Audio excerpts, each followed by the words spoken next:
Hey guys, we're back outside here. Hey, here's the next project. I got that barrel there. I got to get it on top of that barrel and have those pipes sticking out. The fresh air pipes for the combustion chamber.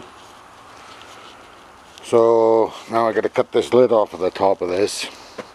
I guess I'm thinking probably the plasma arc, and then I gotta take this rim. I gotta build out of this 1.5 inch steel. I gotta build a way to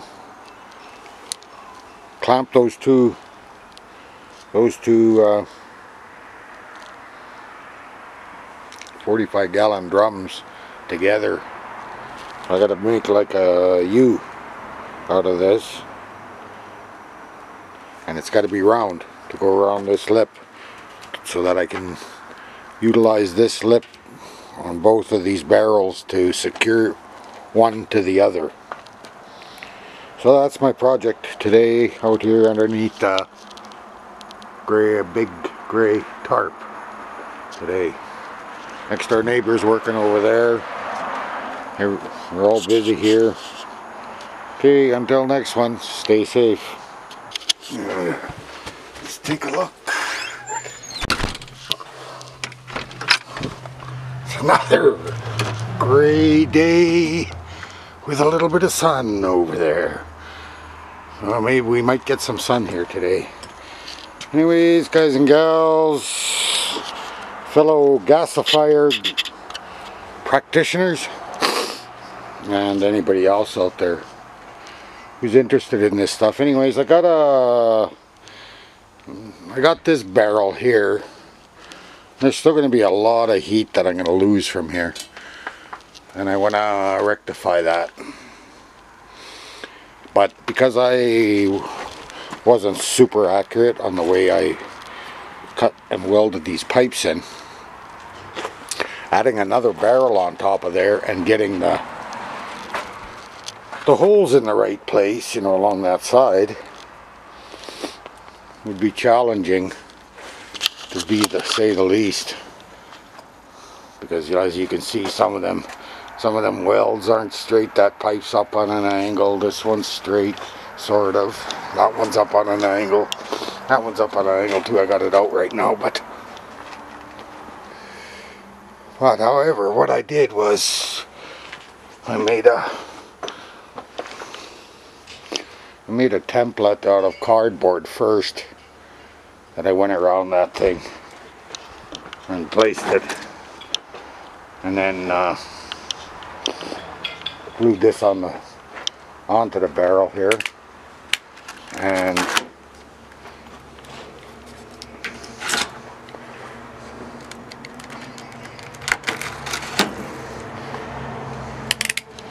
then I was able to mark these holes fairly decently, and I'm hoping they're going to be accurate so that I can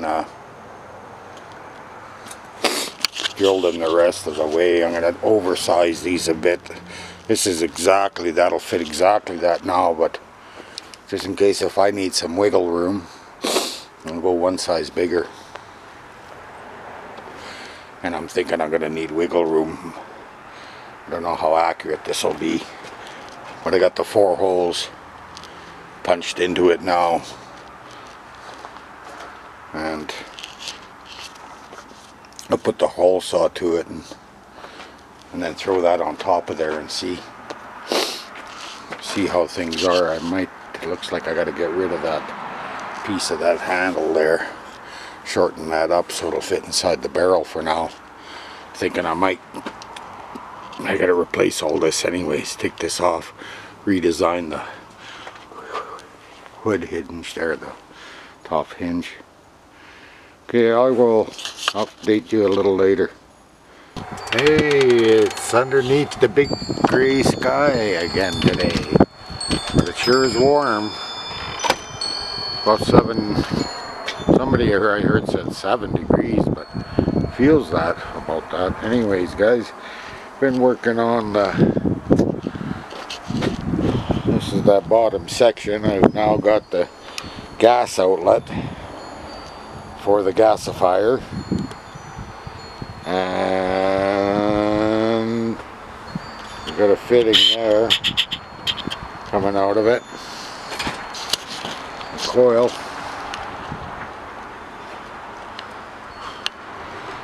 On the inside, that'll go around that hearth right there. And when I drop that unit in there, that's upside down now, right? That unit there will go upside down and sit in around this hearth here. And it'll be cold water in the bottom and hot water out of the top. And I had these L brackets here. I was going to try to use, you can't, hard to see. But anyways, well, yeah, you can see down there this way. Let's see, there we go, focusing. You see those L brackets, but they were facing the wrong way, but I used them to kind of get my coil shape held in there. Put some mechanic wire on there. They were kind of basically the right length, so then I made up these guys, and I got to put some, thinking I might go 1, 2, 3. 3 of them, just tack those in there with a little bit of a leg on the bottom there to hold that coil up in place. That coil's gonna want to expand and contract and stuff, so it's I can't really hold it in place rigidly. It's got to be able to do some movement there because it's copper. It's going to expand quite a bit, but I don't know how bad things will get, so I don't want to restrain it too much, if you get my drift. But yeah, we've been working on this is the bottom drum, and this one here now is the top. This will be where you flip up and open up. You'll be able to feed wood into the thing, and the reason why 2 barrels is because I'll be able to grab all the heat that comes off of this unit when it runs. And I'm still debating what to do here with my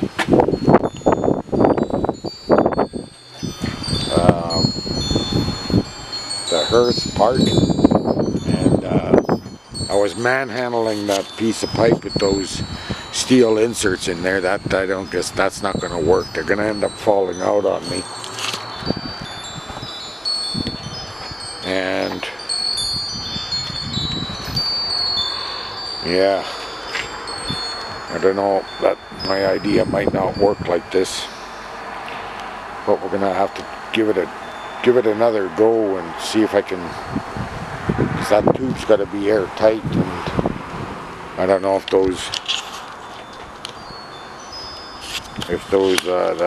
that's gonna, I doubt it if it's gonna hold up that unit over there. I was leaning on it there today, and I uncemented the top of it from that, so that wasn't cemented in there very good, but it just has to be airtight, but not like cemented, as long as I don't know. Anyways, we will get back to you under the bright big blue tarp again when I got some more for you. So take care, and I'll talk to you later.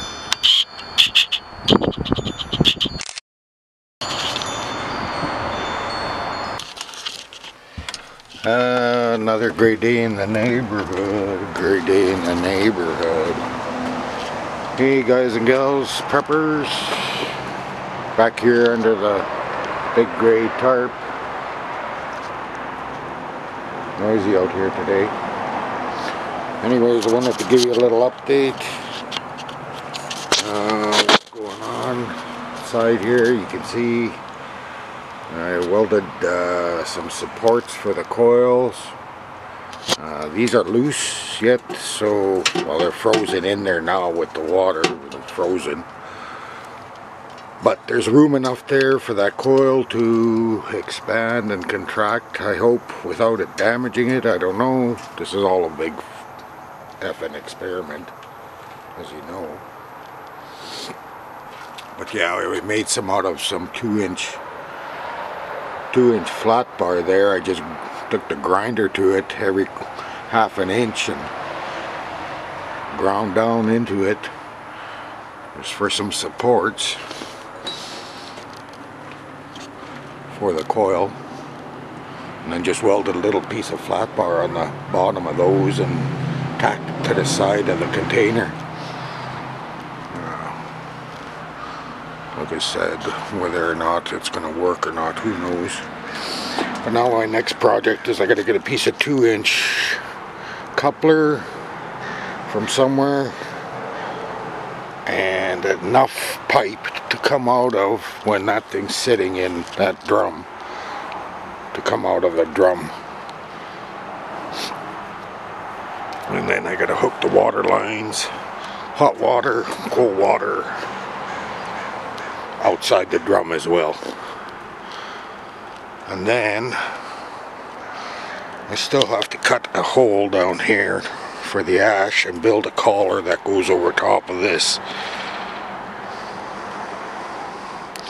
to try to make a seal in there. Anyways, I'll see if I can get it posted here tonight. It's been kind of shitty weather. Rained. I got a few hours in yesterday, but then it started raining and I need to get all the tools all wet. And then here I was working on the earth here, and I got me a simple enough hinge there that I think I'll run a rod. I got to run a rod outside of that drum to pull that open if I want, or just enough to shake it. I got enough gap around here. There's lots of room for the coals to go, and I still gotta have to have a spring, I think, on the outside to hold that shut when the load of wood is on top of there. I don't know, again, an experiment, but I had to figure this out so that I could drop it into that coil. I have enough room into that to drop that, because that coil will sit right down in here, so I'll have enough room there just to wiggle that in there a little bit. Here's the plan. We'll see if that works out. And that's about the end of the update. Oh yeah, I had one more on the inside of the shack here. We'll take you for the grand tour. I had a problem with those nozzles there on the stove, so I did some major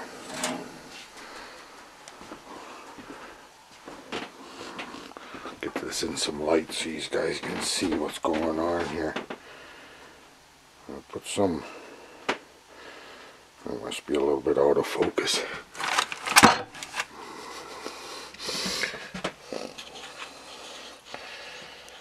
That's supposed to be 2000 degree cement. I made a kind of a ring there. It's not very pretty, to try to stabilize those injectors and to reduce. I still got to put a reducer. I'm gonna have to get a bit of a reducer yet, I think, to reduce that hertz some. I'm not sure. We're gonna try it like it is, but We'll see what happens. Okay, until I get this thing assembled and stuff here, we'll take you along the road to my disappointment, or to my satisfaction, or whatever you want to call it. Alright, I'll talk to you later. Bye for now. Back under the big grey sky, big grey tarp today. Again, back at you guys. Okay, working on this thing here with the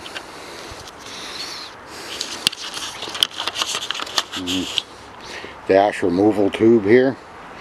So when you turn that ash removal tube, it opens up a hole in there that the ash can run out, and then once you've done removing the ash, close it up again for tighten these guys up for an airtight seal. I'm hoping that there's going to be enough room. It's going to stick out the tank enough that I can use 2 of these on here, because it's got to come out of the side of that tank. So hopefully I can use 2. I'll get a real good seal on that opening, then it'll should be fairly airtight, I would think. And went and picked up a couple of fittings.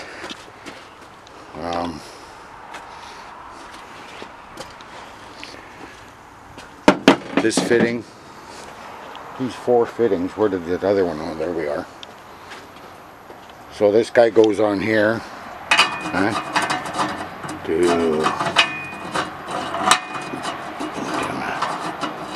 I see now, when I'll see all these YouTubers with the one-handed spectacle of putting things on, trying to screw things. Yeah, I sympathize with these guys. Okay, so that goes on there, and then one of these will go on there. We'll go onto that extension, one of these 6-inch extensions, and then that should be enough lengths to stick out. I got to make a hole on the back side of that barrel back down in there, and it's got to be lined up pretty nice so I can screw that 6-inch extension in.